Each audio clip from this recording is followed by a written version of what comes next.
जानता हूं महाराज, प्रजा भी कुमार राम को नहीं रोक पाए। राम, कुमार राम नहीं रुकेंगे।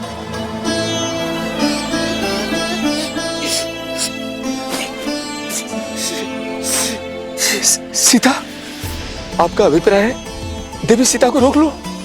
हम हाँ महाराज। महाराज,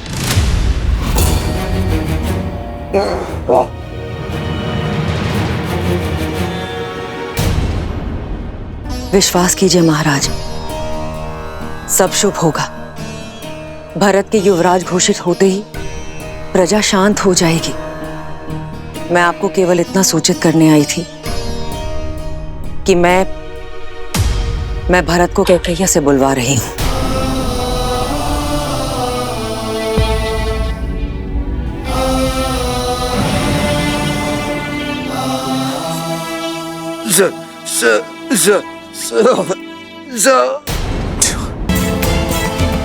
जी महाराज।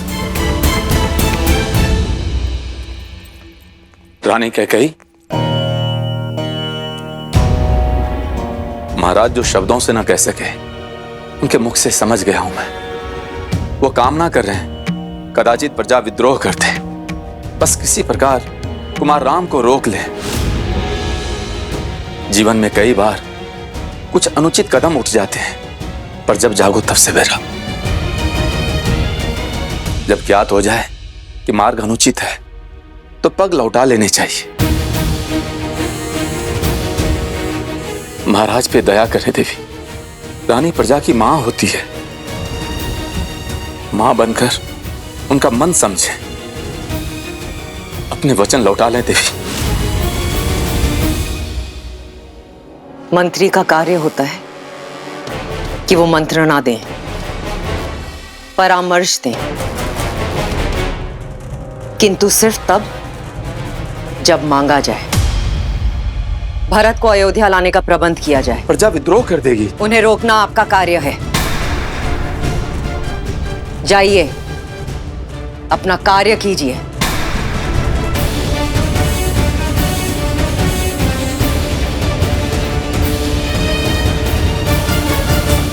मत जाइए राम, मत जाइए प्रभु, विनती है मत जाइए। मत जाइए श्री राम, मत जाइए श्री राम, मत जाइए श्री राम, मत जाइए।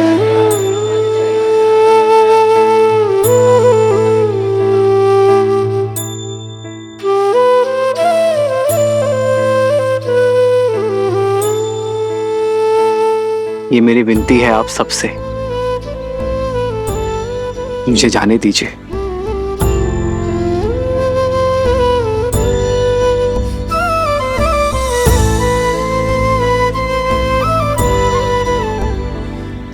मत जाइए श्री राम, विनती करते हैं आपसे, हमें छोड़कर मत जाइए श्री राम। सिया राम जय जय राम, राम सिया राम जय जय राम। मत जाइए श्री राम। ये लोग हमें ऐसे जाने नहीं देंगे। कदाचित वो अंत तक ऐसे ही हमारा पीछा करते ही रहेंगे भैया।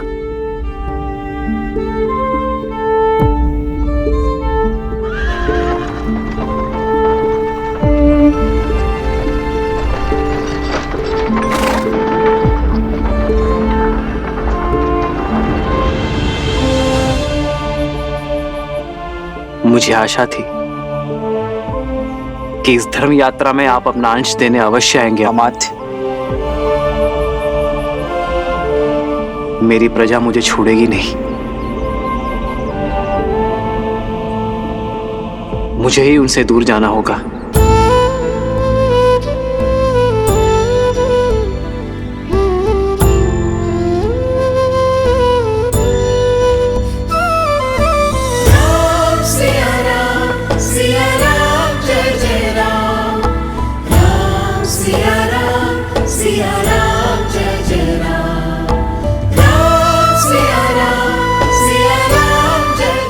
अमात्य, हमें अयोध्या की सीमा के उस पार जाना होगा।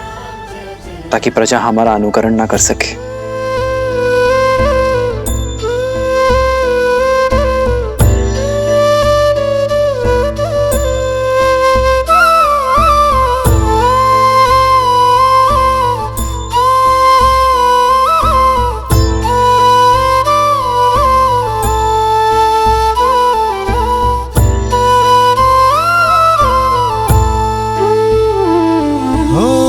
दशरथ व्याकुल पुत्र को भारी, शत्रु बन बैठी महतारी। सुनी अयोध्या, सुनी अयोध्या कर चले रघुराई, सुनी अयोध्या कर चले रघुराई। राम सिया राम सिया राम जय जय राम, राम सिया राम सिया राम जय जय राम, राम सिया राम सिया राम जय जय राम, राम सिया राम सिया राम जय जय राम, राम सिया राम सिया राम जय जय राम, राम सिया राम सिया राम जय जय राम।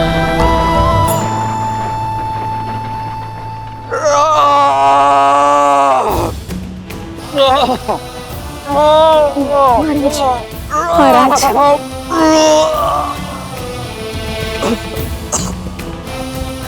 शांत हो जाइए आर्य, शांत हो जाइए, शांत हो जाइए राज, शांत हो जाइए आर्य।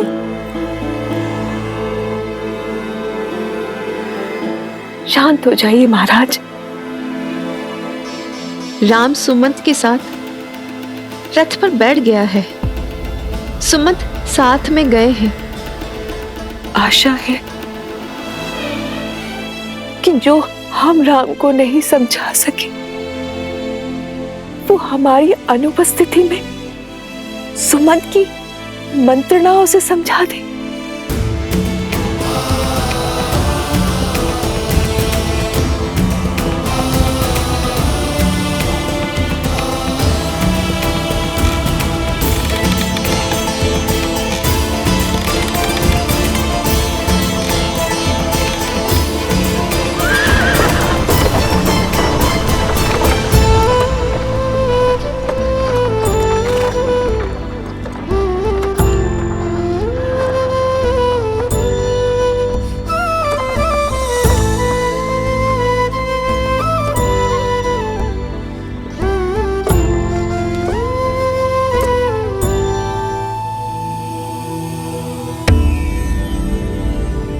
एक और श्री राम थे जिन्होंने अपने पिता के वचनों की लाज रखने के लिए, धर्म की रक्षा के लिए अपना सब कुछ त्याग दिया।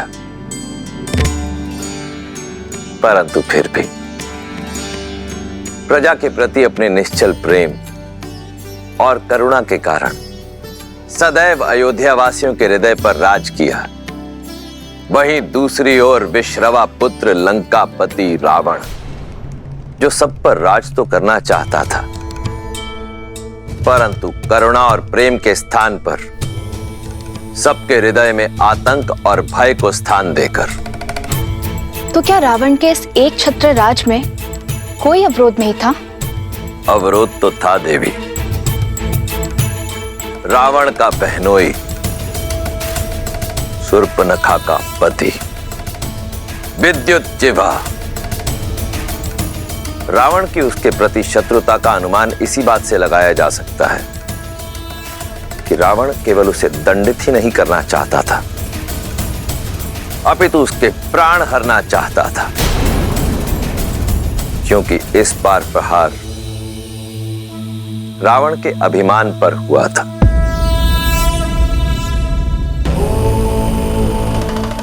सहस्त्रों वर्षों में कमाया रावण का सम्मान चकनाचूर हो गया था और अब इसकी भरपाई केवल विद्युज्जिह्वा के प्राण ही कर सकते थे।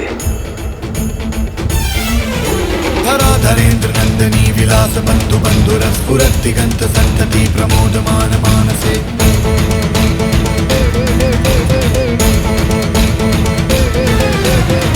कटाक्ष धोरणी निरुद्ध दुर्धरापति क्वचित् दिगंबरे मनो विनोद में तु वस्तुनि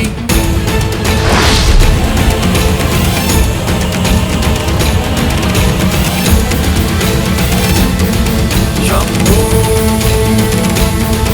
शंभो शंभो शंभो शंभो शंभो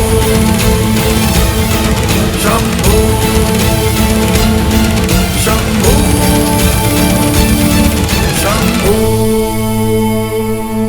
समाचार गंध की भांति होते हैं, बिना सुने बिना देखे अनुभव किए जाते हैं। बताओ मारीच, क्या शुभ समाचार लेकर आए हो?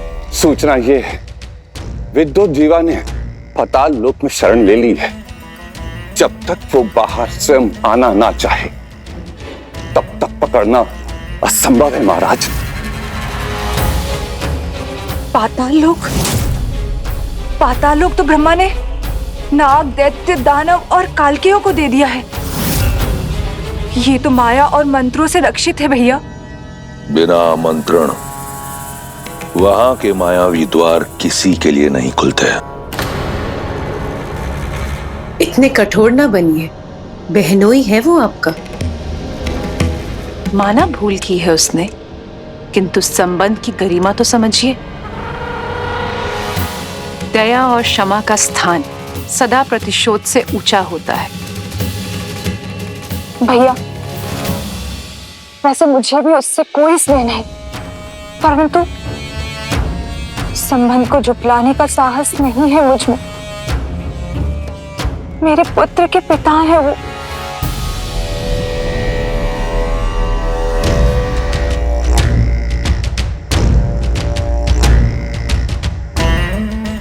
तो क्या तुम्हारे भाई का मान, उसका सम्मान, उससे भी मूल्यवान है तुम्हारे पति का जीवन? नहीं भैया, कदापि नहीं।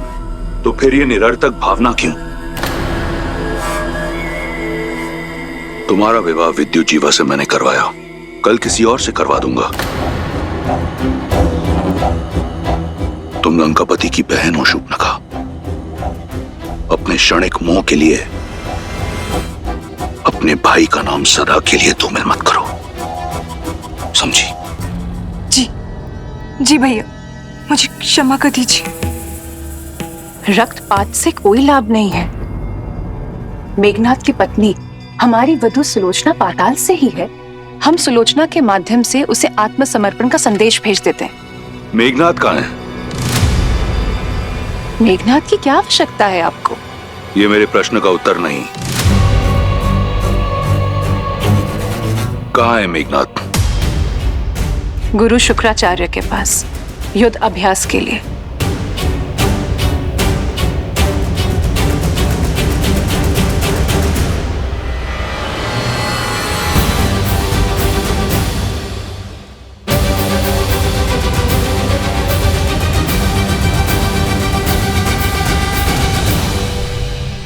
अति उत्तम, सच्चा शूरवीर है मेघनाथ। इंद्र को हराकर इंद्रजीत बन चुका है। इस समस्त संसार में उस जैसा महारथी कोई नहीं, परंतु अब भी वो संतुष्ट नहीं।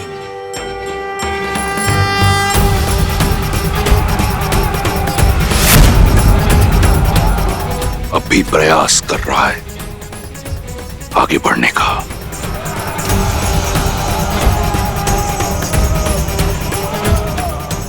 मारीच,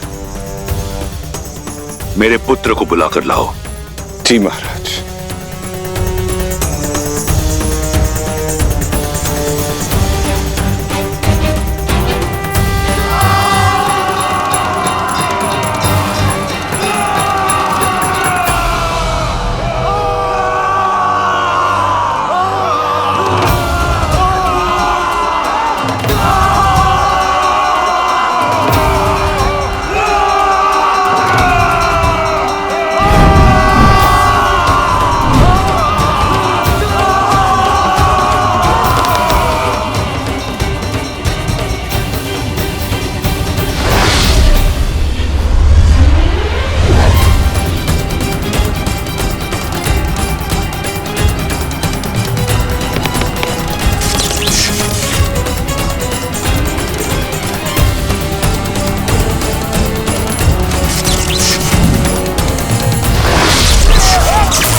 अति उत्तम महारथी मेघनाद।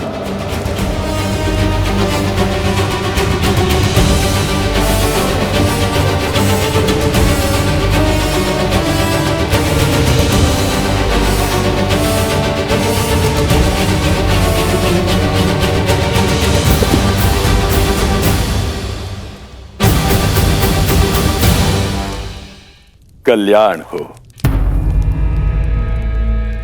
ये सब आप ही की शिक्षा और आशीर्वाद का परिणाम है गुरु शुक्राचार्य। ये तो तुम्हारा बड़प्पन है मेघनाद, जबकि सत्य तो ये है कि योग्यता से अधिक कभी किसी को कुछ नहीं मिलता।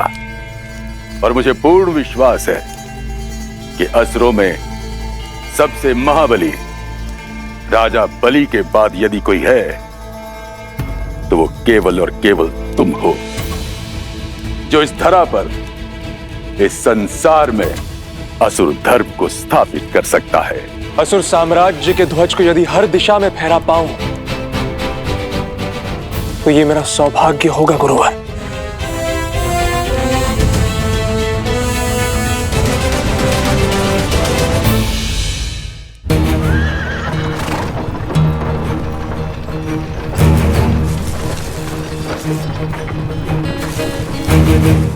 ये लोग ना जाने यूं ही कब तक हमारे पीछे आते रहेंगे। अयोध्या की प्रजा अपने चहेते राजकुमार का पीछा इतनी सरलता से तो नहीं छोड़ेगी भैया।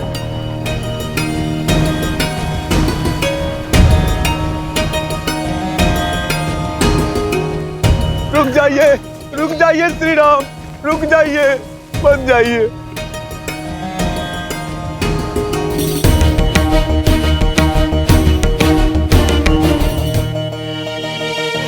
हट जाइए मार्ग से। मैं धर्म की बेड़ियों में बंधा हूं, रुक नहीं सकता। हम आपको आपका धर्म निभाने से नहीं रोक रहे श्री राम, किंतु हमें भी तो अपना धर्म निभाने दीजिए। मैं आपका प्रेम और स्नेह देखकर अभिभूत हूं, किंतु किसी भी राज्य के लिए सबसे बड़ी पूंजी उसकी प्रजा होती, और प्रजा का उचित स्थान होता है नगर। मेरे पिताश्री महाराज दशरथ और भावी राजा भरत को आपके सहयोग की आवश्यकता है, आपके साथ की आवश्यकता है।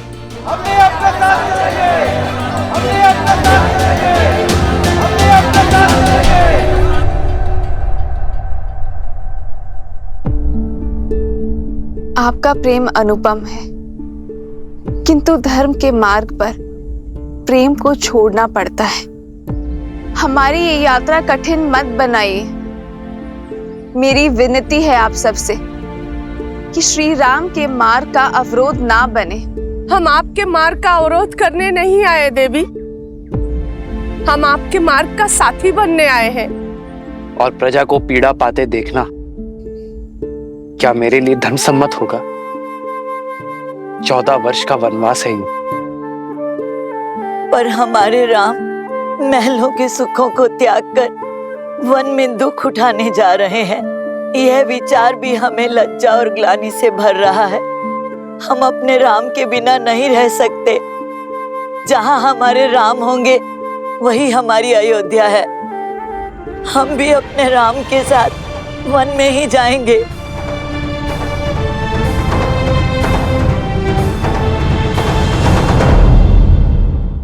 असुर साम्राज्य के ध्वज को यदि हर दिशा में फहरा पाऊं तो ये मेरा सौभाग्य होगा गुरुवर। ये सौभाग्य तुम्हें अवश्य प्राप्त होगा। जानते हो क्यों?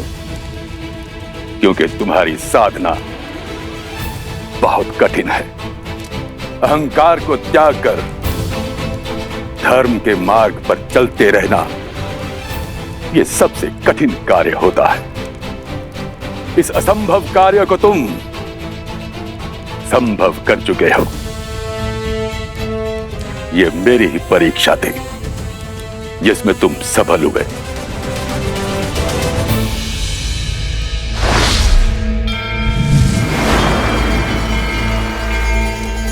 देवताओं को तुमने अपने वश में किया।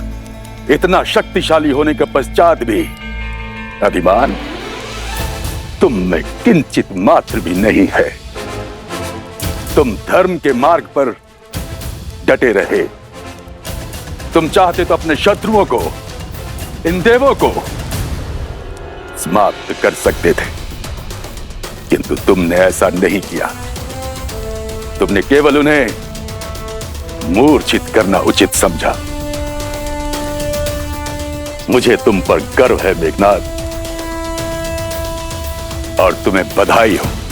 आज तुमने एक और अति शक्तिशाली अस्त्र नागपाश प्राप्त किया है।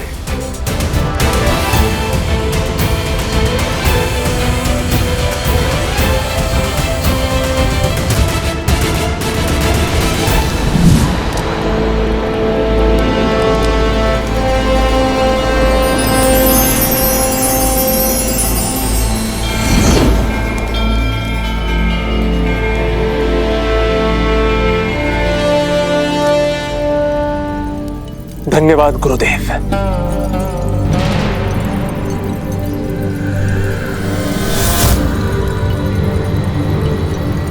असुराचार्य की जय हो। लंकेशपति ने कुमार मेघनाद को स्मरण किया है शीघ्र।